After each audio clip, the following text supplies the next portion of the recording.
Good morning and welcome to Community Roundtable, a free public service brought to you on AM 1590 KDJS. If you're a member of a nonprofit organization and would like to be featured on the program, call the KDJS Newsline at 320-235-2900.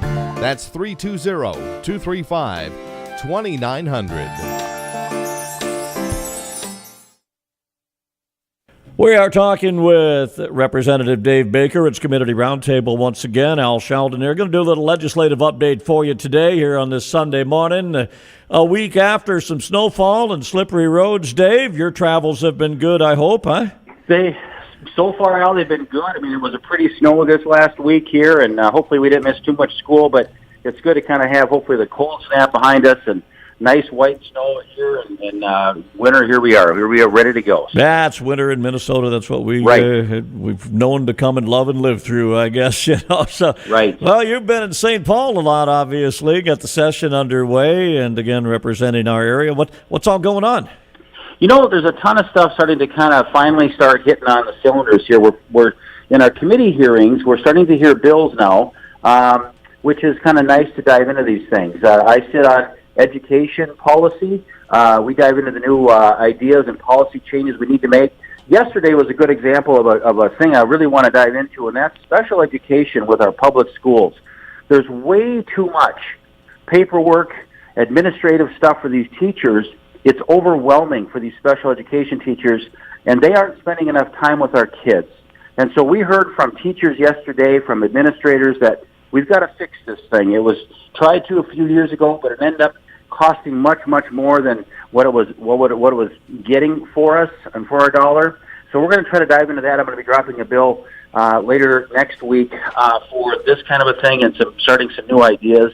But we just have to reduce the paper and the flow of stopping these teachers and getting in front of a screen and just having overwhelming information. It's not showing us that it's getting our kids much better ahead. So what we are seeing is helping is getting it down to the kids back at home before they even get into school. When we get to 0 to 4 ages, we're doing a lot better job with these kids and actually getting them off of special education as they grow through the school system. So that's one thing we're working on.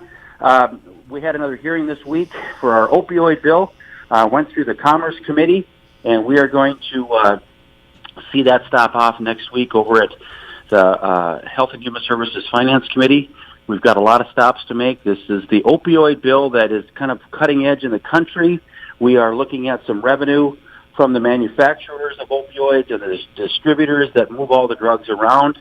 They have made just billions of dollars over the years on this thing, and yet they've done very, very little for us to kind of help us with this crisis. And so we're working hard to get them to the table, and it looks like we are going to get some things done here. I had a phone call yesterday from our governor, Tim Walz, thanking me for all my work on this, and he had a meeting with the distributors yesterday.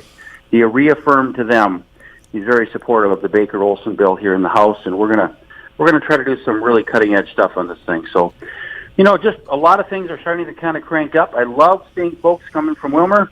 I had a couple people visit me yesterday, and it's nice to see the folks that come down, take the time to come to St. Paul and talk to me about the issues that are important to them, and just really enjoy what I'm doing down here for our folks back in Candy Wright County. You know, when you talk medicines, and there are so many different things when it comes to that. I just saw a deal the other day, Dave, where U.S. Senator Bernie Sanders, who kind of labels himself as an independent, I guess, was talking about a drug, and I can't remember the name of it, but it was a drug that used to be free for about 3,000 people that had this muscular disease, and now the drug's over $300,000 a year. And he's asking why, and I think that's a good question. Why?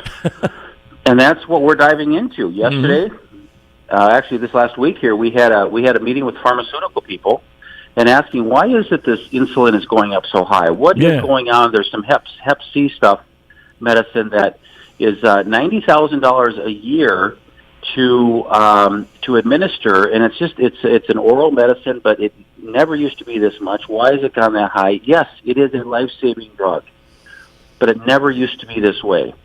A lot of things changed, Al, when the Affordable Care Act went in, and one of the rules had to be if it's FDA approved, no matter what the cost, it will be provided for. And I think that's good in general. And then what's happened is greed took over, and there's a lot of pharmaceutical companies out there that don't know the difference between what's reasonable and what's not. And that is what's sad. And I hope that this is the kind of conversations we have with our country, with our fellow citizens, to say we have to take this information, make it public so people understand what's happening, so they can start making choices about where they're going to get their health care, who they're going to provide it to, all those kind of things. But we really have to do a better job exposing how medicines and drugs work. Pharmaceuticals are the most expensive part of our health care. It's over 22%. It's more than your hospital stays. It's more than our regular checkups. It's the most expensive part. And that's what we have to understand, is it never used to be that. Yeah, no kidding. And then you hear the stories of other countries for the same drug, a third of the price, Correct. Kind of crazy, yep. Indeed. They can do it here. Yeah, gosh. You've had some special days, like you mentioned, special guests that have come to the Capitol and where you guys are. Anybody on the schedule? Who do you have coming up? We've got a lot of days on the Hill coming in. We just recently had, again, yesterday was a pharmaceutical day on the Hill. We had a young gal, Miss Weifels, was in here. She actually is a North Dakota State University pharmacy student. She was grew up in Wilmer. She was here this last week. We've had some teachers in town here. We've had some folks that have been really helpful and knowledgeable about immunizations for me. And that was really helpful to have a couple of really nice, smart gals come down and tell me why it's important for us to make sure parents have the ability to understand immunizations, and this isn't just a automatic thing where we should just give everybody a shot, because different kids react differently. And that was really helpful for me, and especially when they come from Wilmer. And these are my experts. Mm-hmm. These are the people that I'm going to rely on. I always go back, and when I have my school administrators come down here, Mr. Carlson from New London Spicer and Mr. Holm, Dr. Holm from Wilmer, and they are very, very helpful for me to understand these kind of education issues. So what's nice is I get to see these folks maybe a couple different times throughout the session. When I go home on weekends, I sometimes will reach back to them and we'll have a cup of coffee and talk about an issue. But I can't do my job here unless I have folks back in Wilmer, Kennewick County, Spicer, Atwater, all the areas that I represent. They tell me how it's really affecting them, and that's what helps us make decisions down here as policymakers. We've got to make it right, but I do a better job when I listen to my folks at home. I know we've talked to people one-on-one, whether we're out dining or whatever, and they say, well, I'll never be able to make a difference. And it's like, well, wait a minute. How can our legislators make a difference if they don't know what you're thinking about? Well, and we're part-time legislators, Al. We don't do this full-time. We have other jobs back in our districts. And what we have to do, though, and the people have said, hey, Dave, you represent us for now. I won't forever. But while I'm here, I need to make sure that we're listening to people back there. So it's so important that people know, they have to know that if you email us or call me and you have an issue, we don't always, but I always want to at least tell you what I think of it and why either I can or cannot support it, because of other information that maybe some of these people don't have. Mm-hmm. So we're going to continue to do that, but I really encourage people to reach out to us. We can't do our jobs without knowing kind of what's on the minds of our folks. We don't always agree, like I say, but listening is the most important job a legislator can do, and I've learned that in my life here. My wife will never tell me that, but most people will say I'm doing a pretty good job listening. More importantly, was that part when you said, hey, yeah, we've all got jobs at home, and we should, obviously people know that you have the Oaks restaurant out at the golf course, and but what people don't know is that whenever you walk in to the restaurant, it's always imperative that someone should stand up and go, hey, Governor.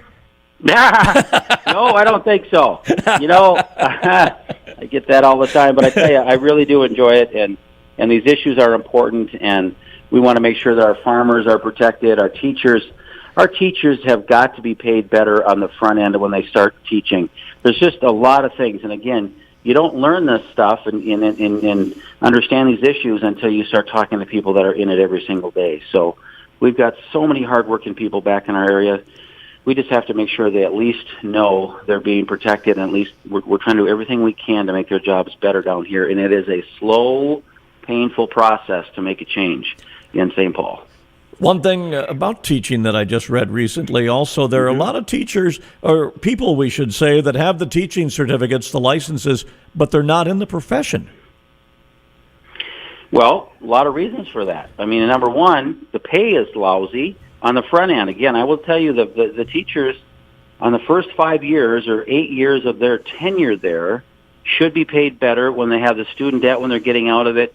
It's a lot to learn. The family dynamics and the kids are different today than they were 25 years ago. There's more complexities. There's more health issues. And we all need to understand that. And teachers we are going to lose too many of them if we don't take care of them better. Now, it's not just about the pay. It's about giving them that ability to teach their kids how they think they need to be taught without over-testing and putting too much pressure on the teachers. Now, they have a super important job, and I want to support them. So one of the other ideas I have, Al, that I'm going to be dropping about is educating teachers for free after they've got into the school, into their schoolroom. So a lot of teachers want to get a master's degree, be a better teacher in their field of study, whether it's a science or math or whatever it might be. We give the state universities tons of money. I think we should allow us to have so many seats around the state, at the U of M, at Mankato State, at Southwest Minnesota, but we need to make sure that if teachers want to get improving in their discipline, their profession, we should do that at no charge if they come back to the schools and they stay in that field. If they become better teachers, they're going to get paid better. I think the state of Minnesota ought to make that available to teachers.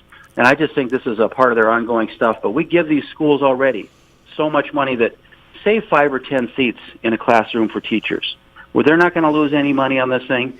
The capacity is there.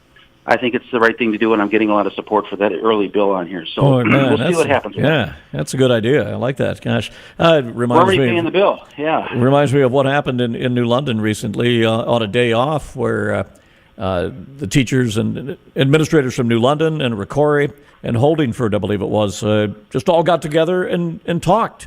How are you doing at your school? What are you guys doing? What are you guys up to? All the different departments, and kind of a good session, a learning session on their own. I bet. And when teachers collaborate, they are better because of it. They're sharing ideas, what's working, what's not. A lot of the schools right now that have the 4-day schools, McRae is one of them, ACGC is one of them. Those teachers get together a lot more often because they have that extra day, and they do a lot of collaborating. They're better prepared for their week. I hear good things about that. Yeah. One thing that's really important, Dave, this came up the other day, a state dog. How's the lab retriever doing? What's going on, man? Yeah, I saw that. And, I don't have a dog, and I love dogs, and I have a couple cats. My wife will have more if I let her, but I won't. I love animals. I don't want us to get distracted with that stuff. I think it's important to stay with the issues. I think it's fun to do some light-hearted stuff once in a while, but that wasn't something that I took a lot of time and didn't go see and pet the animals. But, it's nice to have those lighter moments here once in a while. But, sure, we can have a dog, we have a bird, we have a mosquito, whatever. But let's get to serious stuff here, and hopefully we'll get on with that here. Yeah, and what about, what was I reading about? Oh, out in, I believe, Pennsylvania. They one-upped us on the dog issue out in Pennsylvania. Oh. They're considering a state amphibian. Yeah, the eastern. It's called the Eastern Hellbender. I think it's a snake. I'm not sure. Yeah, they can have it. No, not for me. Thank you. Yeah, they can have it. Crazy fun stuff. Yeah. We can talk about. Speaking of fun, though, are you doing the hot dish thing again this year? Is that competition going on anywhere? Or? The hot dish I think is not here. I think you're thinking Washington. I know Amy Klobuchar. Okay. I think got that going years ago, and I don't know how that works out, but I know Colin Peterson has won it a few times.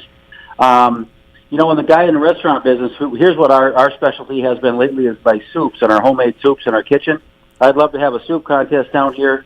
A couple of years ago, if you remember, we had a huge turkey burger day when our turkeys were getting sick out in Candiota County. We brought a whole bunch of people together, bipartisan free turkey burgers.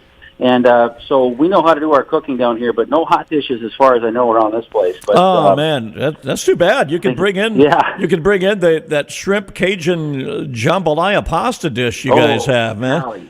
There you go. We should do that. That's one of my favorites. I suppose.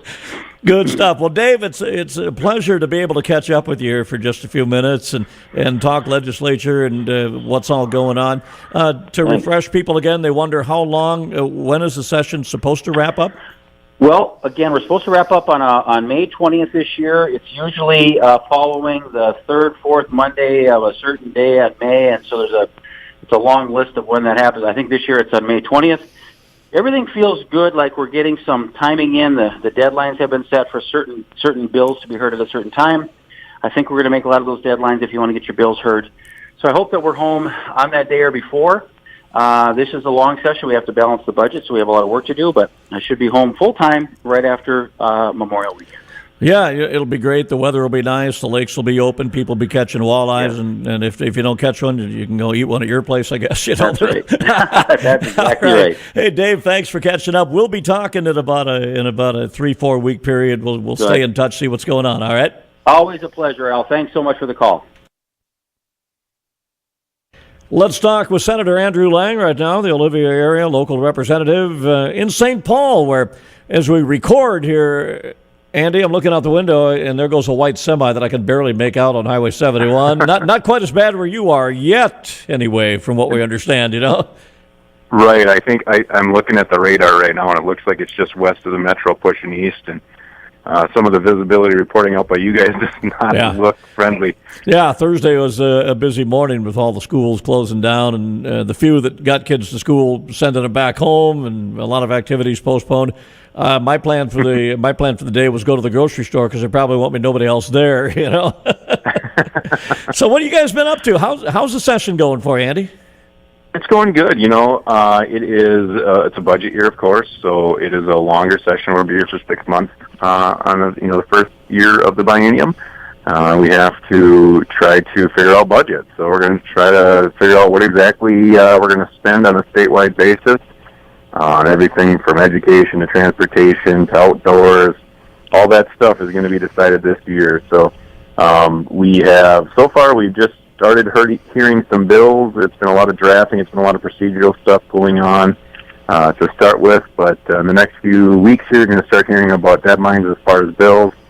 You're going to start hearing about budget targets and figuring out where we as the Senate, where the House is going to be and where the governor is going to be. So, we've been talking to a fair number of constituents as they've come in through the door, and all kinds of issues going on. So, yeah, we've been busy. We're looking forward to a couple of earlier targets this year, so hopefully we can get finished up on time and not try and get everything past the last few hours of session. So. Yeah, it's always important to try to stay ahead of the game, and it can be tough, you know, and sometimes it is kind of a game, isn't it, you know? Mm-hmm. Yeah. Well, I mean, by design, I believe, you know. Yeah. If it was easy to get everything through, it wouldn't be the way it's supposed to be. So. How in the heck do you decide who gets what kind of money? I mean, what a job. I mean, people don't realize what that's like, I don't think, you know?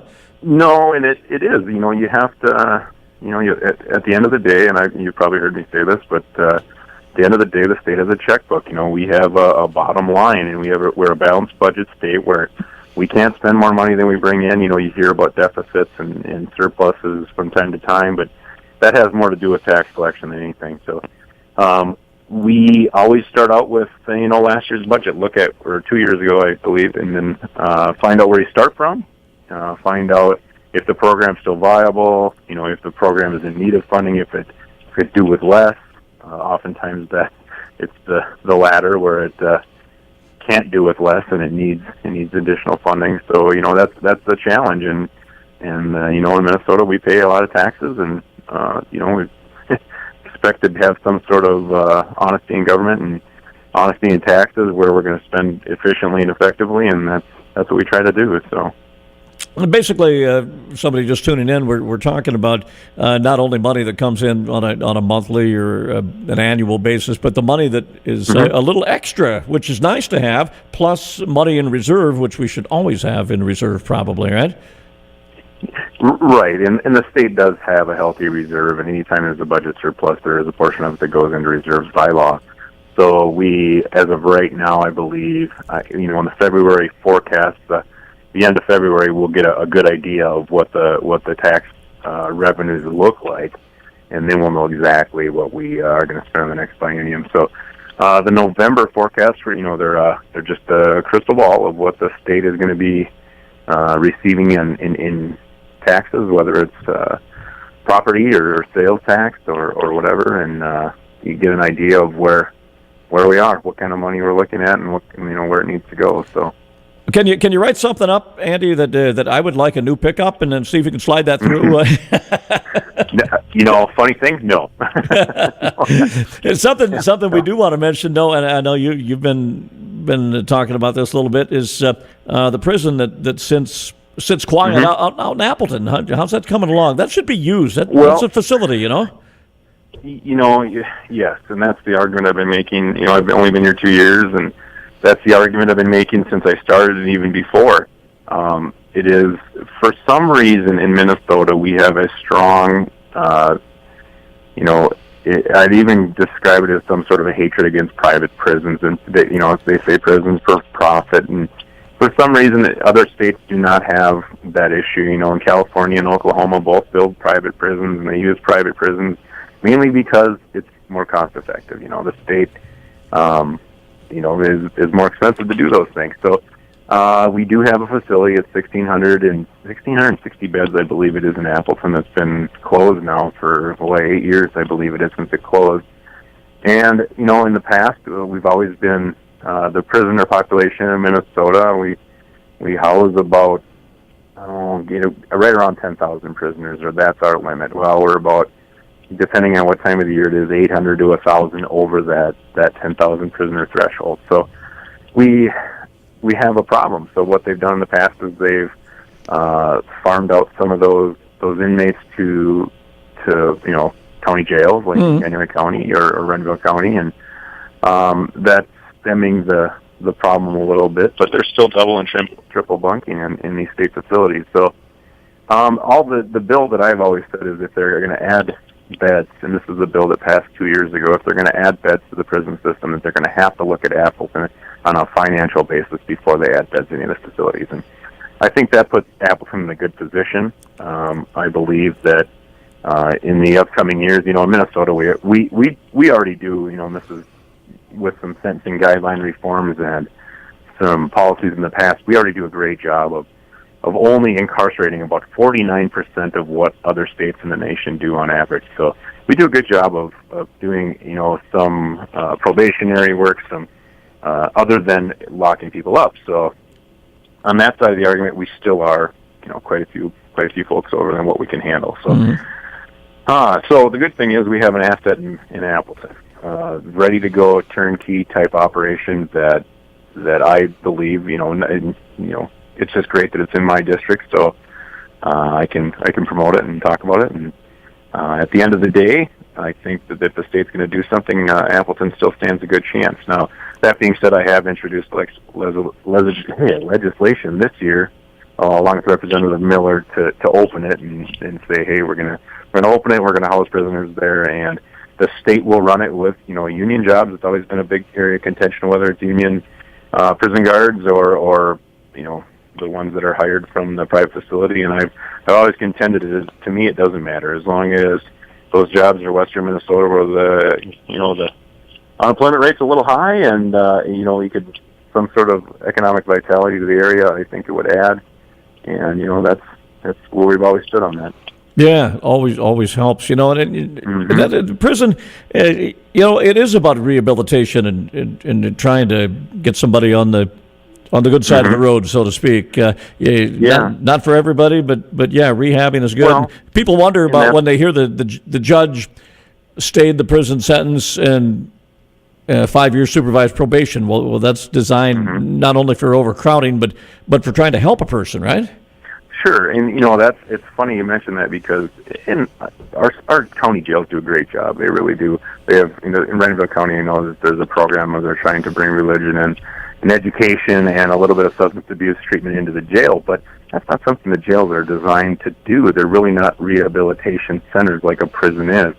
In Minnesota, the average prisoner upon release is 37 years old after a 7-year term. So you're talking about someone that's probably could be a productive member of society, and that's ultimately the goal. Where I think that the opportunity exists that we could, probably lower some of that reincarceration rate there, and any additional law breaking that may go on in the future. So, and that's the intent.